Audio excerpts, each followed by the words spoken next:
어제 비해 가지고는 부가세 별도로 한국건설에서 골드바 기준에 26만 6천원, 3천원 정도 빠졌어요. 26만 4천원. 여전히 사고 팔고의 갭은 지금 2천원으로 굉장히 축소되어 있거든요. 파는 가격, 뒷건 가격이 굉장히 높다. 여전히 건물량은 안 나온다. 네, 해석을 하면 되겠습니다. 주요 골드바 시세 보겠습니다. 1kg 골드바 7,601만 3천원이네요. 100g 골드바가 761만 6천원. 열동 골드바가 287만 6천원입니다. 조금 더 저렴하게 살 수 있는 방법, 위탁 매매를 활용하시면 됩니다. 지금은 판매 매도 금액, 손님이 파는 금액 있죠. 뒷금 시세가 너무 높아가지고 위탁을 받아도 우리가 많이 싸게 해드리지를 못하는 구조가 지금 돼 있어요. 그러니까 잘해야 1%, 1.5% 이 정도밖에 할인이 안 되거든요. 그래도 그게 어딥니까? 예를 들어서 뭐 1kg 같으면은 7,500만원에 1.5%만 해도 112만 5천원. 이거 할인되면 안 좋습니까? 금 시세 할인보다는 솔직히 이야기하면 지금 상황에서는 제가 볼 때는 그냥 이 가격대로 해가지고 현금 영수증이나 세금 계산서 받고 소득 공제하시고 엄청나게 막 숨겨야 되는 자산이 있는 분이 아니면은 나오는 대로 해가지고 그냥 사시고 바로바로 물건을 받는 게 나을 것 같아요. 위탁 같은 경우에는 전국 어느 지점에 가셔도 요즘 같은 경우에는 영업일수로 5일에서 한 10일 정도는 기다리셔야 되는 그런 게 있어요. 제가 물량을 좀 많이 가지고 있으니까 바로바로 보내주는 편이거든요. 위탁 매매 전국 매장 다 하나요? 이렇게 물어보면은 제가 주로 합니다라고 대답을 할래요. 저한테 하시는 게 좋아요. 왜냐하면 물량이 많고 빨리빨리 갈 수도 있고 그렇거든요. 물량이 워낙 많이 나가면 또 대기할 수도 있는 거고요. 위기시에 실물금으로 거래하기가 어려울까요? 어렵지는 않을 것 같은데요. 위기 상황이 오면 올수록 실물금에 대한 값어치는 엄청나게 더 높아질 것 같은데요. 극단적인 예로 저기 베트남처럼 보트피플 해가지고 배 타고 나가야 된다 그러면은 그 위기시에 금 탁 가지고 있다 금 10돈이나 100g 한 개 탁 주면 태워줄 것 같은데요. 다른 거 필요 없고 최악의 위기 상황. 그게 아니고 어느 정도 힘들다 그러면은 금 뭐 10돈, 1돈, 2돈 이러면 식량 줄 것 같은데요. 원화 가치가 폭락하고 이러면 그거 필요 없다 그러면서 그전에는 물론 달러가 쓸 수도 있겠죠. 그레이트 리셋에 대해서 요약해주면 그레이트 리셋이 글로벌리스트들이 지금 계획하고 있는 건데 지금 그 방향대로 가는 것 같아요. 그레이트 리셋이 그거죠. 달러 패권이 붕괴가 되는 거죠. 그리고 미국의 패권이 중국 쪽으로 옮겨가는 거. 그거로 요약이 되더만요. 그러니까 거기에 대해서 이제 대비를 좀 해야 되는 거. 중국 자체적으로 한다는 게 아니라 글로벌리스트들이 중국 공산당 있잖아요. 뭐 CCP라든가 그런 거를 통해서 이렇게 헤게모니를 장악해 나가고 전 세계적인 힘들을 움직인다 이렇게 나가는 거고요. 와, 금은 근데 지독하게 누릅니다. 이 나스닥 스물 차트고요. 10분 봉 켜놨습니다. 금에 물려 있어가지고 나스닥 이거 못 들어가가지고 아까 어찌나 억울하던지 지금 마음을 달래고 있습니다. 최근 기준으로 해가지고 피보나치 되돌린 가격 끈 거거든요. 76.4%가 13359. 이건 30분 봉이네요. 아까 무섭게 내리 찍더라고요. 이렇게. 이게 10분 봉이거든요. 61.8%까지 무너졌다가 올라왔어요. 13,238. 여기서는 무조건 걸면서 여기까지는 먹는 건데 그죠? 굉장히 상승 탄력이 강한데 이게 한 방에 무너질는지는 모르겠습니다. 이제부터는 이제 잘못 걸리면 이제 골로 가는 구간입니다. 지금 제가 볼 때는 일본봉입니다. 하락했다가 지금 다시 상승을 하고 있네요. 야, 일봉 상태인데요. 이게 좀 시원하게 가주면 될 건데 지독하게 누릅니다. 아까도 그냥 뭐 일부러 막 패대기를 치더라고요. 3분봉 한번 보시면은 억지로 막 누르고 막 패고 깝깝합니다. 깝깝해.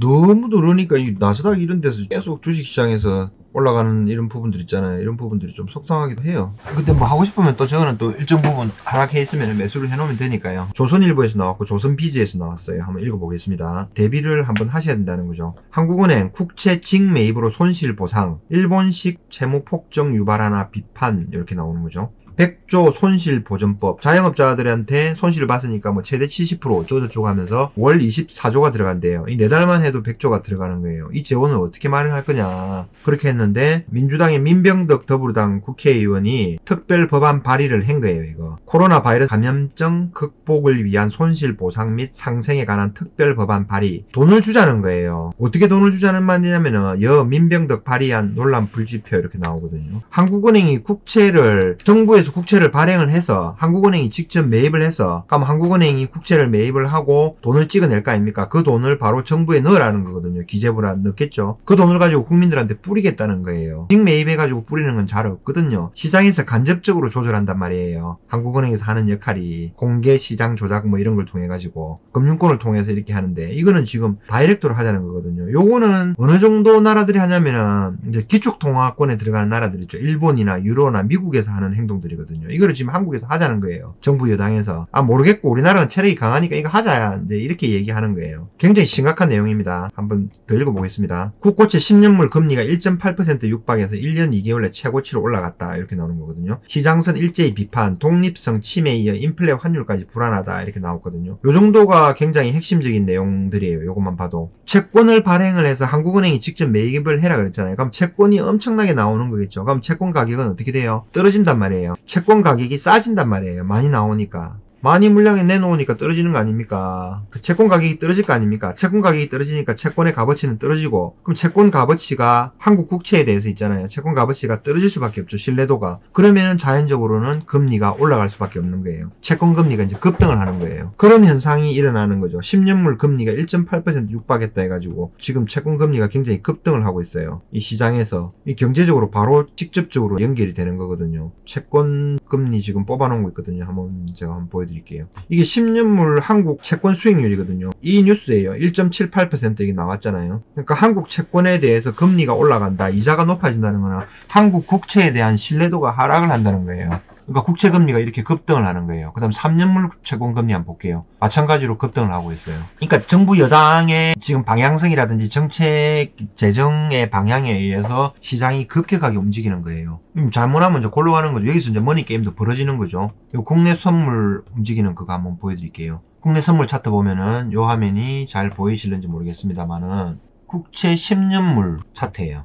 주봉으로 만들어 놨고요. 일봉을 한번 보겠습니다. 국채 가격이 지금 이렇게 하락을 하고 있다는, 일봉상으로 급락을 하고 있다는 말입니다. 재정을 막 풀겠다니까. 국채 가격은 떨어지고 채권 금리는 지금 급등하는 현상이 지금 생기는 거죠.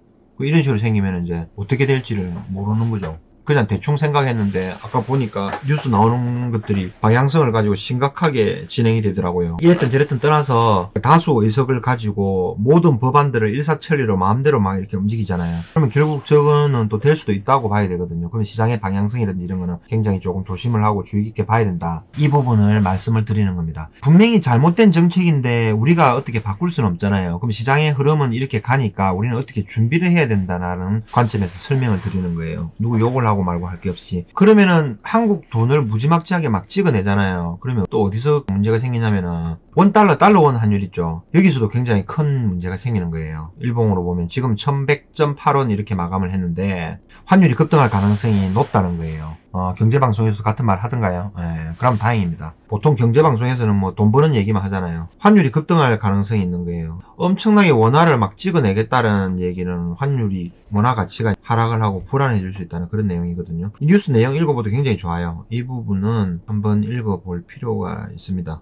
이거 한번 읽어볼게요. 조선일보에서 나온 건데 내용 좋아요. 자, 100조 원이 소요되는 법안을 발의하면서 한국은행의 국채 인수, 즉 매입을 언급했기 때문이다. 통화정책 전문가들은 사실상 양적 완화를 정치권이 강제하고 있다며 중앙은행의 독립성 문제까지 번질 수 있다라고 비판하고 있다. 이렇게 나오는 거죠. 뉴스에 나오는 건 이렇습니다. 한번 읽어보겠습니다. 어떻게 된 건지. 국고채 금리가 급등했다는 얘기가 나오고요. 해당 법안은 재원 마련안으로 한은의 국채 매입을 지목했다. 이렇게 되는 거예요. 국가는 손실보상금 및 위로금의 재원을 충당하기 위해 국채를 발행하고 발행한 국채는 한은이 매입하며 매입 금액은 정부 이관 후 소상공인 및 국민에게 지급한다. 한국은행이 유통시장이 아닌 발행시장에서 직매입하는 방안을 담은 것이다. 하는 직매입 방식으로 올해 예산 558조 원의 20% 수준에 달하는 돈을 풀겠다는 것은 정부가 발행하는 국채를 무제한적으로 중앙은행이 인수하게끔 하는 일본식 양적 완화를 강제하는 것과 다름없다고 통화정책 전문가들은 입을 모은다 그러는 거죠. 굉장히 위험하다는 거예요. 최후의 2008년 글로벌 위기 이후 양적 완화의 한 방법으로 사용됐지만 최후의 재원 조달 방안으로 여겨진다. 마지막까지 버티다가 할 수 있는 방안이라는 거예요. 2000년대 잃어버린 10년 동안 일본이 처음 사용한 정부 재정 조달 수단이다. 이렇게 나온 거죠. 이거로 인해 가지고 일본의 국가 채무 비율 GDP 대비 230% 이상 올라간 배경이 중앙은행의 국채 인수가 한몫하고 있다. 이런 거죠. 일본을 그렇게 싫어하면서 일본을 지금 따라가고 있는 거예요. 제목 자체도 일본식 채무 폭정 유발하나 이렇게 해가지고 비판 나오는 거죠. 김소영 서울대 경제학과 교수는 손실보상제에 소요되는 액수가 과도한 데다 중앙은행 차원의 문제를 벗어나 보더라도 부작용이 너무 심할 것이라며 사실상 한은이 화폐를 발행하는 것과 마찬가지로 엄청난 인플레이션과 함께 화폐 절하 문제가 일어날 수 있다고 했다. 이렇게 나오는 거죠. 그러니까 굉장히 전문가들이 주의를 주는 거예요, 지금. 근데 이 주의 단계가 굉장히 예전부터 작년에 추경하는 것도 그렇고 지금 계속 쌓여오는 거예요, 어느 정도. 지금 보이지 않게. 계속 쌓여오는 거예요. 쌓여오면서 나중에 이제 뚝이 터지면은 어떻게 될지를 이제 모르는 거죠. 뭐 이주열 총재는 부정적인 뭐 이런 게 있다 그러는데 지금 무슨 이거 정부에서 밀어붙이면은 이 답이 없는 거죠. 자, 그 다음에 또 조선일보, 조선비즈에서 나온 건데 한번 볼게요. 이 내용도 좋아요. 남미식 하이퍼 인플레 일어날 수도 국채 매입 압박에 전문가가 경고했다. 이런. 남미라 그러면 브라질, 아르헨티나 뭐 이런 나라들 있죠. 베네수엘라 이런 나라들이 하이퍼 인플레이션이 지금 오고 있거든요. 지금 우리나라도 이렇게 하면 이게 걱정이 된다라고 이제 경고를 한 거예요. 근데 그거는 모르겠고 선거는 이겨야 되고 돈은 나중에 이렇게 발행을 할지 안 발행할지는 모르겠어요. 계획을 막 지금 펌프질 하는 거죠. 막 이렇게 해가지고 막 돈 주겠다 하는 그런 거예요. 돈 찍어 자영업자 지원하자라는 논리다 나오고 전문가들 마이너스 성장 국가인 일본 따라갈 필요가 없다. 우리나라는 아직까지는 그나마 성장률이 일본보다 높다 이런 얘기죠. 그 다음에 물가가 치솟을 것이다. 베네수엘라 따라갈 우려가 있다. 걱정을 하고 있는 거예요. 전문가들이. 세상의 모든 자원들은 한정돼 있어요. 이 모든 자원들을 가지고 돈을 발행해놨어요. 근데 여기서 자원은 한정돼가지고 그대로인데 돈을 갖다 2배, 3배로 찍어내요. 그러면 이 가격은 올라갈 수밖에 없다니까요. 자연의 섭리고 논리잖아요. 탁 다 오르가지는 않고 부분적으로 조금씩 올라가겠죠. 그러면서 이제 균형을 맞추는 거예요. 지금 우리나라에서는 부동산 가격이 급등을 했고 주식시장이 지금 급등을 하고 뭐 난리를 치고 있잖아요. 그 다음에 이제 환율이 급등을 할 가능성이 있다니까요. 돈을 이만큼보다 2배, 3배로 많이 찍어내면 환율이 급등을 안 합니까? 원화 가치가 하락을 하게 되는데 물론 미국이라든지 일본 이런 나라들도 엄청나게 찍어내죠. 근데 그 나라들이 찍어내는 만큼 우리나라가 상대적으로 견조하게 버텨내면 상관이 없는데 버텨내지 못했다 이러는 순간에는 이제 작살나는 거죠. 남미식으로 이제 가는 거죠. 이 내용은 뭐 의미가 없어요. 돈 준다고 좋아할 게 절대 아니다라는 생각을 가지고 있는 게 현명합니다. 돈 준다고 무조건 좋아한다 그러면은 제가 아까 얘기했듯이 경제적인 지식이라든지 경제적인 지능이 굉장히 낮은 거라고 생각을 하시면 됩니다. 스스로가. 논란의 국채 전례 단 한 번뿐이다 이렇게 나오는 거예요. 민 의원 법안이 통화정책 전문가들 사이에 논란이 되는 이유는 이 법안이 한은의 국채 직접 인수, 직매입을 염두에 둔 법안이기 때문이다. 시장에서 거래되는 국채를 한은이 단순 매입하는 공개시장 운영 방식과는 차이가 있다. 단순 매입은 국채금리 급등 등 채권시장의 불안 요인이 발생할 경우 한국은행이 시장 안정 수단으로 활용하던 공개시장 조작의 일환으로서 검토의 의결이 필요 없다. 기존에는 이렇게 했단 말이에요. 직매입을 안 했다는 말이거든요. 공개시장 운영 방식과 달리 국채 직매입은 중앙은행이 찍어낸 돈이 곧장 정부 금고로 가는 방식이다. 일본이 2000년대 초반 가장 먼저 시작했다. 이렇게 나오는 거예요. 그 다음에 FED 연방준비제도 유럽중앙은행 ECB 등이 시행했지만 비기축통화국에서는 극히 이례적으로 사용하는 수단이다. 부채를 화폐화한다는 논란이 불거질 수 있기 때문이다. 이렇게 나오는 거예요. 굉장히 이제 위험한 발상들이 지금 급격하게 시작이 되고 있는 거예요. 가속도가 지금 붙었어요. 남미 국가들 베네수엘라 카라카스 시내 모습에가 찍어놨네요. 남미 국가들 하이퍼 인플레이션 따라갈 위험도 있다라고 경고를 지금 주는 거예요. 전문가들은 또 남미 국가들의 하이퍼 인플레이션 물가 상승률 급등 위험이 한국에서도 발생할 수 있다고 경고한다. 한국의 재정 여력이 남미 국가에 비해 월등하지만 정치권 요구대로 100조 원 이상의 국채를 발행하고 이를 한은이 직매입할 경우 통화량이 증가하는 효과를 가져와 물가 상승 역시 걷잡을 수 없을 것이라는 설명이다. 이렇게 나오는 거거든요. 정부에서 국채를 발행하고 한국은행이 인수를 해서 그만큼 돈을 찍어서 기재부에 정부에 돈을 넣어준다는 거예요. 완전 이거는 그냥 돈 찍어내는 거죠. 그게 바로 협의에 통화해가지고 M1으로 잡히는 거거든요. M1으로 잡혀가 시중에 풀리면 다시 이게 신용 창출을 하면서 M2로 해가지고 기하급수적으로 돈이 늘어나는 거예요. 단순히 100조 원 풀리는 게 아닙니다. 심하면은 100조 원 곱하기 15배 해가지고 막 1500조 원 이상이 또 풀리는 거예요. 시중에. 원래 그렇습니다. 자본주의의 논리가. 그러니까 베네수엘라 등 남미 국가들은 막대한 액수의 국채를 찍어 중앙은행이 매입하게 하는 부채의 화폐화 방식을 자주 채택했다. 하지만 그 결과는 정부도 통제할 수 없는 수준의 하이퍼 인플레이션으로 귀결됐다. 통화량이 급격히 늘어나게 되면 달러 대비 원화 환율이 절하되면서 외화 자금 유출로 이어지고 국가 신인도에 타격을 받으면서 지난 97년, 98년 외환위기 때와 비슷한 충격이 올 수도 있다. 감당하기 어렵게 치솟은 국가 채무 비율도 문제다. 현재 한국은 국내 총생산 GDP 대비 47% 수준인데 고령화 요인과 연금 부담 등을 더하면 부채 감내력이 임계치에 달했다는 비관적인 전망도 나오는 상황이다. 빚을 더 낼 여력이 없는데 국채를 발행해 손실을 보상하게 되면 돌이켜 일으킬 수 없는 빚잔치가 될 것이란 관측이다. 이렇게 나오는 거예요. 김상봉 한성대 경제학과 교수는 현재 우리가 부채를 활용할 수 있는 여력은 몇 년 안 남았는데 공공기관 부채까지 더하면 이미 부채가 GDP에 근접한 수준이기 때문에 국가가 손실을 보상해야 하는 것은 맞지만 빚을 내서 지원해서는 안 된다. 이렇게 나오는 거예요. 그러니까 빚을 내는 거에 대해서 굉장히 지금 겁을 내고 있는 거예요. 그러니까 이 핵심은 정부가 엄청나게 지금 돈을 푸는 거예요. 이 정부에서는 뭐 돈 풀기가 계속 가속화되고 있잖아요. 그러면 돈을 풀면은 무조건 좋은 게 아니라 기존에 내가 만약에 현금을 가지고 있다면 내 현금에 대해서 자산 가치가 하락을 하는 거예요. 그러면 돈을 많이 풀잖아요. 그러면 그 많이 푸는 동안에 내가 어떤 수단과 방법을 통해서 돈을 다시 또 많이 모아야 되는 거예요.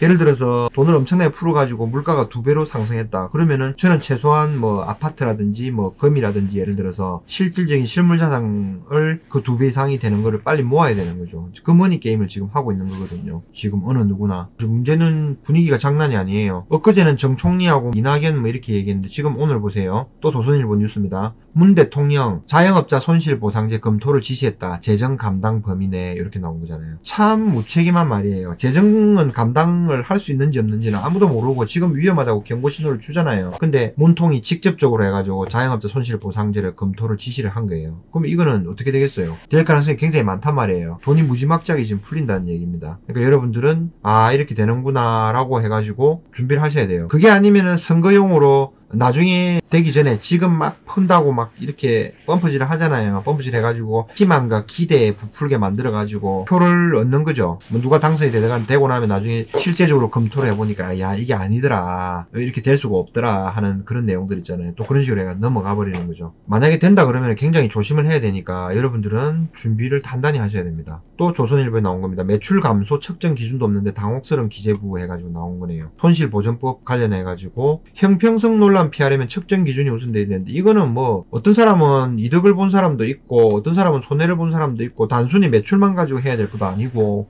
또 어떤 사람 같은 경우에는 일반 기업도 아니고 간이 뭐 계산서 발행하는 데 있잖아요. 간이 사업자들 그러면은 8천만 원까지는 뭐 매출을 신청 안 해도 되고 그러니까 측정 기준을 잡지를 못한대요. 어떻게 되는지. 지금도 뭐 실제로 뭐 그렇지 않나요? 사업자만 내놨고 있으면은 그냥 지원금 또 받기는 받잖아요. 그걸 악용하는 사람도 분명히 있을 거예요 아마. 하여튼 돈을 무지하게 푼다. 우리는 거기에 대해서 대비를 해야 된다. 라는 거를 지금 얘기 드리는 겁니다. 그 다음에 요거는 서울경제신문에서 나왔고요. 이것도 1월 25일 날 뉴스입니다. 적자 국채 급증 우려에 10년물 금리치 솟는다. 국고채 3년물 10년물 수익률 해가지고 금리거든요. 금리가 급등을 하고 있다는 거거든요. 우리나라 국가에 대한 채권에 대한 금리가 높아진다는 거는 위험성이 커진다라고 얘기를 하는 거예요. 엄청나게 지금 급등을 하는 거예요. 지금 국고채 금리가. 정부 여당의 정책 방향에 따라서 이렇게 급등을 하고 있다라는 이제 뉴스가 나오는 겁니다. 이거는. 결론적으로는 선거를 앞두고 엄청난 돈풀기가 나온다. 돈풀기 경쟁이 지금 됐다. 난미식 하이퍼 인플레이션이 일어날 수도 있다라는 그런 부분들 있잖아요. 우리나라 체력이 버티지를 못하면 언제든지 이렇게 올 수가 있는 거예요. 난미식 하이퍼 인플레이션이 일어나면 어떤 현상이 생기는지 살펴봅시다. 여기 이제 골드프라이스닷컴이거든요. 골드프라이스닷컴이 아니고 골드프라이스.org 여기 들어보면은 미국이 이제 2천조 풀고 뭐 또 추가적으로 1조 5천억 풀고 막 이렇게 하고 미국도 난리 아니죠 실제로. 난리 아닌데 거기는 이제 기축통화국이거든요. 미국이 달러를 풀면은 전 세계 이제 무역이라든지 경제라든지 자금 결제하는 부분들 있잖아요. 군사력이라든지 이런 부분들을 석유 결제 이런 부분들도 있고 달러를 안 살 수가 없는 거예요. 우리 같이 힘이 상대적으로 약한 나라들은 그럼 달러를 억지로 흡수를 해줘야 된단 말이에요. 그 가치가 떨어지더라도. 근데 우리나라 돈은 외국 발행을 한다 해서 외국에서 흡수를 해주는 구조가 아니거든요. 그래서 굉장히 조심을 해야 된다. 남미식 하이퍼 인플레이션이 걱정된다라는 건 모든 물가들이 상승을 하는데 무슨 말이냐면 환율이 급등할 가능성이 있다라는 얘기거든요. 그럼 여기 보시면은 브라질 한번 볼게요. 브라질 남미잖아요. 지금은 브라질은 소위 이야기하는 뭐 우파 대통령이 들어와 있는데 그 전에 좌파 대통령이 집권하면서 포퓰리즘에 사람들이 국민들이 젖어 있는 거예요. 가성에. 그럼 이게 굉장히 안 바뀌어지는 거예요. 브라질 헤아라입니까? 헤아라 기준으로 해가지고 프로연수당 금값 가격을 나타낸 거거든요. 2011년도 고점을 보면 우리나라하고 항상 비슷해요. 그러니까 남미식 하이퍼 인플레이션이 나타나면 이런 현상이 생겨버리는 거예요. 2000 정도에서 지금 금값이 5배 정도. 불과 뭐 몇 년 아니거든요. 우리식으로 따지면은 2015년 이 정도부터 해가지고 한 5년, 6년 사이에 5배씩 올라가 버리는 거예요. 이게 하이퍼 인플레이션이 오면 이런 현상이 생기는 거거든요. 브라질은 굉장히 약가예요. 남미 국가니까 브라질 안 봅니다. 이 베네수엘라는 여기에서 나타나지도 않거든요. 아르헨티나를 뭐 바로 찾아보려고 그러면 여기서 바로 클릭을 한번 해보세요. 심심하면 이렇게 해가지고. 그 다음에 아르헨티나 한번 볼게요. 농업 강국인데 한때는 세계 GDP 2위, 4위 이 정도까지 갔던 나라입니다. 엄청난 부국이었는데 지금 이 나라가 이렇게 돼버렸어요. 이게 남미식 하이퍼 인플레이션에 오면 이런 현상이 생긴다는 거거든요. 보이지도 않습니다. 이거 2011년도 이때 항상 최고점이었거든요. 전 세계적으로. 이렇게 해야 확대를 해야 이제 보일 정도가 되네요. 2011년도 뭐 한 5천 정도라고 가정하면은 아르헨티나 페소 기준으로 1트로이 온스 가격이 금 가격이거든요. 금 가격을 보여드리는데 이게 결국은 이제 하이퍼 인플레이션, 브라질 환율이 급등을 하면서 이런 현상이 생긴다. 브라질 돈의 가치가 낮아져서 이런 식이 생긴다. 이런 거예요. 5천 정도에서 지금 16만 원이니까 뭐 30배, 40배 된 거예요. 하이퍼 인플레이션 오는 거죠. 환율이 급등하면서. 이런 나라들은 지금 자기 나라 자국 화폐를 못 쓰는 거죠. 미국 달러화를 쓸 수밖에 없는 구조예요. 지금 이런 상태는. 그래서 이런 상태가 미국은 건재한데 자국들만 이렇게 되는 경우를 대비해서 이제 달러를 현금으로 어느 정도는 가지고 있자라고 이제 항상 말씀을 드리는 거죠. 달러는 조금씩은 가지고 있을 필요가 있어요. 뭐 디지털 화폐도 나오고 미국도 뭐 달러 발행해가지고 가치는 하락하기는 하는데 달러와 가치가 하락하는 속도보다 아르헨티나라든지 브라질이라든지 터키라든지 이런 나라들 있죠. 이런 나라들 뭐 베네수엘라 이 나라들의 돈의 가치가 하락하는 속도가 더 빨라요. 그렇기 때문에 하이퍼 인플레이션이 오는 거거든요. 남미식으로 이런 나라로 지금 간다는 거거든요. 정말 끝없이 견제가 안 되고 우리나라도 계속 이렇게 예산을 늘려나가면서 발행을 해가면서 난리를 치잖아요. 그러면 이런 남미식 인플레이션이 하이퍼 인플레이션이 올 수도 있다라는 거예요. 그때는 환율의 개념이 1100원, 1200원 이런 개념이 아니라니까요. 1000원, 2000원, 3000원, 4000원, 5000원 이런 개념이에요. 이런 나라들은 지금. 아르헨티나가 그 나라보다 훨씬 잘 사는 나라였는데요. 브라질은 뭐 우리나라보다 못 살았습니까? 베네수엘라는요. 예를 들어서 농업 강국, 뭐 석유 강국, 참 이런 나라들인데 우리나라라고 무작정 이제 국뽕에 빠져가지고 안전할 수는 없는 거죠. 이렇게 이제 하이퍼 인플레이션이 오면은 굉장히 힘들다. 금값이 폭등을 할 수 있다. 물론 주식 시장, 부동산 시장은 더 폭등합니다. 당연히 똑같이 폭등을 합니다. 그거를 이제 알고 있으면 되고 시차를 두고 이제 이렇게 움직이는 거죠. 그러면 조금 장기적으로 생각을 하세요. 실물금 같은 경우에는 하락을 하면 꾸준히 그냥 분할 매수를 하고 단기적으로 지켜보세요. 그리고 단기적으로 보려고 그러면은 이렇게 나스닥 선물이라든지 국내에서 하는 주식이라든지 이런 거 하시면 되고요. 실물금을 가지고 있으면서 이거를 가격 하락했다고 생각을 하시면 안 되는 거예요. 부동산하고 똑같이 생각하시면 되는 거예요. 부동산처럼 안전자산이다. 내가 살고 있는 집이 하루에 오늘 시세가 평당 몇만 원이다. 평당 뭐 1억이다. 평당 5천이다. 평당 6천이다. 평당 6,500이다. 막 이거 생각하면서 계속 하는 건 아니잖아요. 그러니까 제가 볼 때는 그 정도로 이제 마음을 조금 느긋하게 가지고 계시라라는 이제 생각을 드립니다. 실물금 시장에서는 이거는 어차피 달러 기축통화에 대한 가치를 유지하기 위해서 지속적으로 눌러요 그냥. 그거밖에는 답이 안 나옵니다. 상식적으로 미국에서 지금 얼마 전에 코비드-19 이후로 3조 달러 풀었잖아요. 역대급으로 풀었잖아요. 아까 누군가 말씀하신 대로 얘기해가지고 또 2조 달러 지금 풀잖아요. 바이든 들어오고 나서 1조 9천억 달러 뭐 재정 부양책 이야기하고 이러거든요. 이거는 뭐 역대급이에요. 이때까지 몇십 년 동안 미국에서 달러 푼 것보다 더 많은 돈, 몇 배 많은 돈들을 막 양적 완화를 통해 푸는 거거든요. 그럼 결국은 달러 가치도 하락할 수밖에 없는 거예요. 최종적으로 달러 가치는 결국은 0에 수렴하는 거죠. 그러니까 조금 장기적인 관점에서 조금 보셔야 되고, 이 다만 안타까운 거는 그나마 죽어가는 달러 가치지만 그거를 유지하기 위해서 기축통화의 패권을 유지하기 위해서 금을 지속적으로 이제 눌린다는 거예요. 일부러 막 눌리는데 여기가 한계시가 오고 이제 폭발을 하게 되는 것 같으면은 그거 하는 거죠. 어떻게 될지는 좀 모르는데 좀 솔직히 좀 지루하긴 지루합니다. 요거 보시면서 실물은 그냥 안전하게 가져가시고요. 나머지는 투자를 주식을 하시든지 뭐 잡주를 하시든지 뭐 삼성전자를 하시든지 나스닥을 하시든지 ETF를 하시든지 그거는 뭐 각자 알아서 하시면 되겠습니다. 근데 그게 뭐 만만치가 않을 거예요. 수익 내기가.